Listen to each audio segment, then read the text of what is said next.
Hi everyone, welcome to my channel. और कैसे हैं आप सब? देखिए, अभी सुबह का टाइम हो रहा है और बस अभी मैं यहाँ पे ना ये पूजा कर रही हूँ। तो बहुत ही 10 दिन हो चुके हैं मुझे व्लॉग लगाए हुए। ये बहुत दिन के बाद अभी मेरा व्लॉग आ रहा है, तो आगे अभी आप लोगों को मैं बताऊँगी कि क्या रीज़न था। और अभी देखिए, बिल्कुल सुबह-सुबह का टाइम है तो बहुत हड़बड़ होती है। तो अभी मैं झाड़ू पोछा और बर्तन जो था वो नहीं कर रही हूँ, इसलिए मेरा बहुत जल्दी काम हो गया है। तो मुझे हेल्प मिल जा रहा है झाड़ू पोछा बर्तन करने के लिए, क्योंकि मेरी तबीयत जो है ठीक नहीं थी, जिस कारण से अभी मैं नहीं कर पा रही हूँ। तो बस खाना बनाना रहता है मुझे। और ये देखिए, इसलिए यहाँ पे बस अभी गन्नू के लिए मैंने कोई कुछ ब्रेकफास्ट के लिए रखा हुआ है। तो थोड़ा-सा उसके लिए दलिया बनाऊँगी। और यहाँ पे अभी हमारे ब्रेकफ़ास्ट के लिए मैं यहाँ पे देखिए प्याज़ वग़ैरह कट कर रही हूँ। तो ये पाउडर है दलिया का, ये मैंने होममेड दलिया बनाया है खुद से घर में। तो ये किस तरह से बनता है, कभी अगर आप लोग बोलोगे तो मैं शेयर कर दूँगी। और बहुत ही हेल्दी होता है, बहुत ही मतलब अच्छा होता है। तो और जो भी सामान घर में अवेलेबल होते हैं उनसे ही बन जाता है, ज़्यादा कुछ चीज़ों की ज़रूरत नहीं आपको पड़ती है। तो यहाँ पे देखिए, बस मैंने यहाँ पे बस आपको गर्म करना होता है, पानी को अच्छे तरीके से बॉयल हो जाए, उसके बाद आप 1 चम्मच 2 चम्मच बच्चे के हिसाब से, छोटा बच्चा है तो 1 चम्मच भी, आधा चम्मच भी आप डाल सकते हैं। तो यहाँ पे मैं यूज़ करती हूँ 1 चम्मच और थोड़ा-सा, कभी-कभी 1 चम्मच ही यूज़ करती हूँ। तो यहाँ देखिए कुछ थोड़ा-सा इसमें ये है कि लम्प्स थोड़ा बन जाते हैं, तो इस तरीके से आप इसको कर सकते हैं। इसमें थोड़ा-सा आप नमक ऐड कर दीजिए। अगर मीठा पसंद करता है बच्चा तो दूध उबाल के उसमें भी डाल कर के आप दे सकते हैं। तो बहुत ही ज़्यादा अच्छा है। मैं ज़रूर आप लोगों के साथ शेयर करूँगी। और यहाँ पे अभी देखिए पैन में मैं जो है ना चना और मूँग मैंने मतलब रात में रखा था पानी में भिगो कर के, तो वही मैं भूनने वाली हूँ अच्छे से। तो बहुत जल्दी हो जाता है इस पैन में।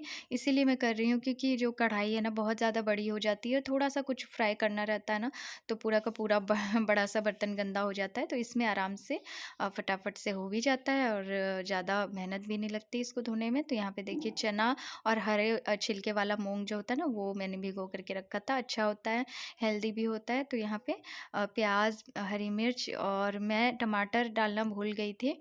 इसमें आजकल मैं बहुत भूल जाती हूँ कुछ भी, बहुत जल्दी मतलब ठीक से मुझे याद नहीं रहता, भूल जाती हूँ, कोई भी चीज़ कहीं रख के भी भूल जाती हूँ। तो यहाँ पे नमक और हल्दी पाउडर बस ऐड करना है हमको। तो ये देखिए, और थोड़ा-थोड़ा अगर आप चाहें तो रेगुलर के मसाले यूज़ कर सकते हैं, पर उतना ख़ास ज़रूरी नहीं है। और बस इसको भूनना है हमें ढक कर के, बस ये तैयार हो जाता है। और टमाटर मैं देखिए यहाँ भूल गई थी तो बाद में मैंने ऐड किया। हल्दी पाउडर भी ऐड कर दिया है, बस इसको ढक दूँगी पकाने के लिए।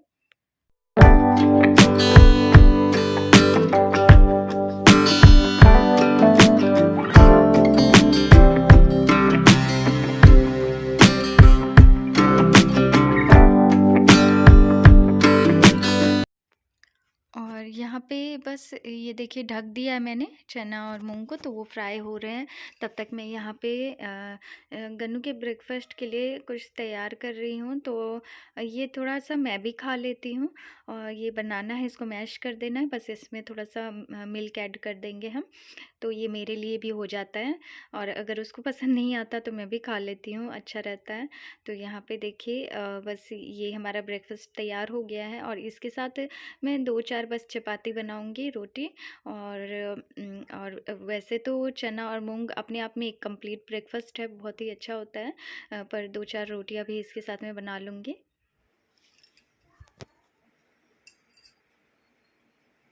हाय everyone, welcome to my channel. और आज मैं पूरे 10 दिनों के बाद व्लॉग बना रही हूँ। पूरे 10 डेज़ कंप्लीट हो चुके हैं और मैंने कोई भी व्लॉग नहीं बनाया, ना मैंने कोई व्लॉग अपलोड किया है। तो इसका कारण है कि बस मेरी तबीयत पहले भी मैंने बहुत बार आप लोगों को बताया कि मेरी तबीयत ठीक नहीं थी। तो अचानक से बार-बार ऐसा हो रहा था, इसलिए थोड़ा टाइम लेके थोड़ा अच्छे से बस वही सब में थोड़ा मैं लगी हुई थी। और कल से मतलब 2 दिनों से मुझे कुछ ठीक लग रहा है, बेटर लग रहा है। तो बहुत ज़्यादा बहुत कुछ जो भी चेक वगैरह कराना था, बहुत सारे टेस्ट वगैरह सब कुछ हुआ है। पर कोई भी अभी पूरी तरह से कह सकते हैं कि पूरी तरह से जो नतीजा होता है ना, कुछ पता नहीं चल रहा है। तो जब तक मैं खुद ही ये श्योर ना हो जाऊँ, तो फिर आप लोगों को भी, इसलिए मैं कोई भी, जब वैसी मेरी हालत होती है ना, तबीयत ठीक नहीं होती या फिर बहुत ज़्यादा मैं कुछ जैसे प्रॉब्लम में होती हूँ, तो वैसा कुछ मेरे से होता ही नहीं कि मैं शूट कर पाऊँ, बिल्कुल भी नहीं होता है। और जैसे कि बहुत ज़्यादा आपकी तबीयत ख़राब हो या फिर आप कहीं चेक करा रहे हो बहुत टेस्ट, और बहुत ज़्यादा उस समय माइंड भी डिस्टर्ब होता है ना, तो बिल्कुल भी इच्छा नहीं होती है खुद से कि, और लोगों को भी ना नेगेटिव चीज़ें दिखा के अच्छा नहीं लगता है कि मतलब जो खुश भी हो तो उनका भी जैसे देख के और दिन पूरा ख़राब हो जाए, उनको भी अच्छा ना लगे। और आप लोग हमेशा बहुत ज़्यादा मुझे सपोर्ट करते हैं, और हमेशा मेरे बहुत सारे मेल्स भी मुझे रिसीव हुए हैं कि आप क्यों नहीं ब्लॉग्स बना रही हो। लेकिन जब कुछ भी ऐसा हो रहा होता है, मेरी हेल्थ के साथ बहुत ज़्यादा कुछ इश्यू रहते हैं, और इसके वजह से इश्यू रहने के कारण क्या है कि हमेशा कभी-कभी बहुत दिनों तक मेरा जो है ना, मेरी तबीयत ज़्यादा ख़राब हो जाती है, कभी मुझे एडमिट भी होना पड़ता है, लेकिन मैं जल्दी चाहती हूँ कि वो सब ना दिखाऊँ, वो सब शूट ना करूँ। तो ये सबसे बड़ा कारण है। और जब अब मैं बहुत पूरी तरह से ठीक हो गई हूँ, आज मैं, मतलब मैं 2 दिन से ठीक थी, तबीयत ठीक थी मेरी, लेकिन फिर भी पूरी तरह से मैं ठीक नहीं थी, तो मैंने सोचा कि नहीं, आप लोगों से मैं बात नहीं कर सकती हूँ। तो सबका अपना-अपना ये होता है ना कि जैसे प्रॉब्लम वाले भी दिन आते हैं, सबके अच्छे कभी अच्छे दिन होते हैं, कभी बुरे भी दिन होते हैं लाइफ़ में। तो मैं जो होता है ना, ये ख़राब वाला जो पार्ट होता है, ये बिल्कुल भी नहीं होता है मुझसे कि मैं आप लोगों के सामने जो दिखाने लायक होता है, जो कुछ भी बता सकती हूँ मैं, वो सब तो आप लोगों के साथ मैं शेयर हमेशा ही करती हूँ। जैसे कि एक बार मैं एडमिट हुई थी हॉस्पिटल में, तो उसका छोटा-सा क्लिप मैंने, बस क्योंकि मुझे बहुत ज़्यादा कमेंट्स आ रहे थे कि आप हमेशा बोलते हो कि तबीयत ख़राब है जब भी आपकी गैप होते हैं तो। तो इसकी वजह से मैंने छोटा-सा बस एक क्लिप जो है ऐड कर दिया था। लेकिन क्या होता है कि जब रियल में आपकी तबीयत ख़राब, और रियल में अगर जब प्रॉब्लम आती है ना, तो उस समय कोई भी ऐसा नहीं है कि कैमरा उठा के और व्लॉग बनाने लगे। वो अगर कोई ऐसा दिखाता है, मतलब ज़्यादा प्रॉब्लम हो रही है और हम ब्लॉग बना रहे हैं, तो वो हो ही नहीं सकता कि मतलब अ, उनको प्रॉब्लम हो। और बहुत लोग हो सकता है कि बना भी लेते होंगे, और तो बस यही सब कुछ रीज़न्स थे। और आप लोग कैसे हैं ज़रूर कमेंट करके बताइएगा। तो बहुत ज़्यादा जैसे आदत हो जाती है ब्लॉग्स बनाते हुए, तो आप लोगों से बात करना, कमेंट्स वगैरह पढ़ना, तो अच्छा नहीं लगता है, बहुत ज़्यादा मतलब ख़राब लगता है कि इतने दिन में और अगर देखिए हम गैप करते हैं ना, तो उसमें हमारा ही नुकसान है, और किसी का नुकसान नहीं है। जैसे कि 10 डेज़ गैप हो गए, तो 10 डेज़ मतलब जैसे आप जॉब पे नहीं जाओगे, तो आप समझ सकते हैं कि आपको क्या नुकसान होगा। तो वैसे ही हम लोगों को भी नुकसान होता है, लेकिन कुछ अपनी पर्सनल लाइफ भी होती है, कुछ ऐसी सिचुएशन हो जाती है जिसके कारण हम थोड़ा-सा गैप लेना पड़ जाता है। लेकिन हमेशा जब भी मेरे साथ ऐसा होता है, उसके बाद जब मैं स्टैंड अप होती हूँ, खुद से फिर न्यू स्टार्ट करती हूँ, तो बहुत ही एनर्जी के साथ, बहुत ही जितना मेरे से हो सकता है अपना 110% देने की मैं कोशिश करती हूँ। और हमेशा ही जब भी कितना भी गैप हो जाए, कुछ भी हो जाए, जब मैं फिर से स्टार्ट करती हूँ, रीस्टार्ट करती हूँ, तो चाहती हूँ कि जितना मतलब कि मेरे से हो सके उतना मैं काम करूँ। तो बस यही सब कुछ बातें थी, मुझे लगा आप लोगों के साथ शेयर करनी चाहिए।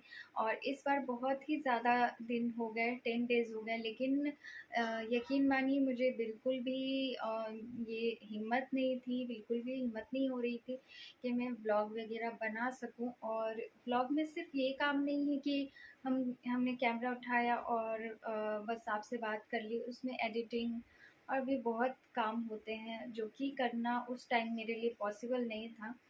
तो पूरे 5 डेज़ तो बहुत ही ज़्यादा मैं पेन में थी, बहुत ज़्यादा दिक्कत हो रही थी मुझे।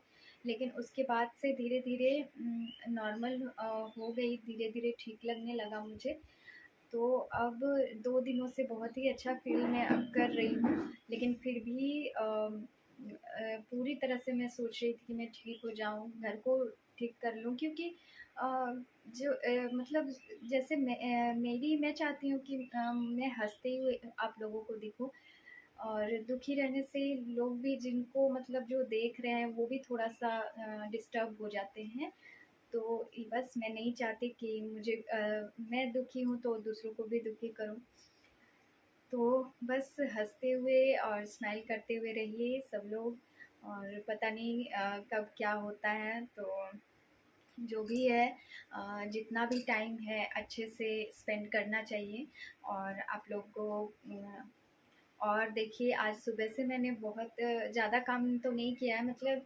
और अभी ना मैं घर का मतलब जैसे झाड़ू पोछा बर्तन, ये 3 चीज़ें नहीं कर रही हूँ। तो हमने एक हाउस हेल्पर रखी हुई है, तो वो बस झाड़ू पोछा और बर्तन कर देती हैं, बाकी खाना वगैरह तो बनाती हूँ मैं ही। तो वो जल्दी सुबह हो जाता है। झाड़ू पोछा बर्तन अभी नहीं कर रही हूँ, मुझे लगता है 8 दिनों से मैं नहीं कर रही हूँ। लेकिन देखती हूँ, अगर मेरी तबीयत ठीक लगेगी तो फिर से मैं करने लगूँगी। और इसलिए फिर भी अच्छा है, मतलब घर साफ अच्छे से हो जा रहा है। तो सुबह बस मैं उठी और खाना वगैरह में बस नाश्ता मैंने बनाया है। और नहा के बस पूजा थोड़ी सी, क्योंकि 10 दिनों से बस ऐसे ही थी मैं, कोई भी पूजा वगैरह कुछ नहीं कर पा रही थी, तो आज मैंने करी है। और बस नाश्ता वगैरह करके अभी बैठी हुई थी, ज़्यादा कोई भी हैवी काम कुछ भी नहीं कर पा रही हूँ। और देखिए इतने दिनों से बस बेड पे ही टाइम हो रहा था, टाइम पास हो रहा था। तो चलिए, फिर मैं अपना ये ब्लॉग तो यहीं पे एंड करती हूँ। नेक्स्ट ब्लॉग ज़रूर मैं कोशिश करूँगी जल्दी से जल्दी आप लोगों के पास लाने के लिए। और कितना भी कुछ भी हो जाए, लेकिन ब्लॉग्स ज़रूर आएँगे। और चलिए वहाँ देखिए पीछे, गन्नू हाय कर दो। तो गन्नू से भी आप लोग मिल चुके हैं, देखिए इतने दिनों के बाद ये भी देख रहा है कि बहुत दिनों के बाद बातें हो रही हैं। तो चलिए, फिर मैं अपना ब्लॉग यहीं पे एंड करती हूँ और आप लोगों से नेक्स्ट ब्लॉग में मिलती हूँ।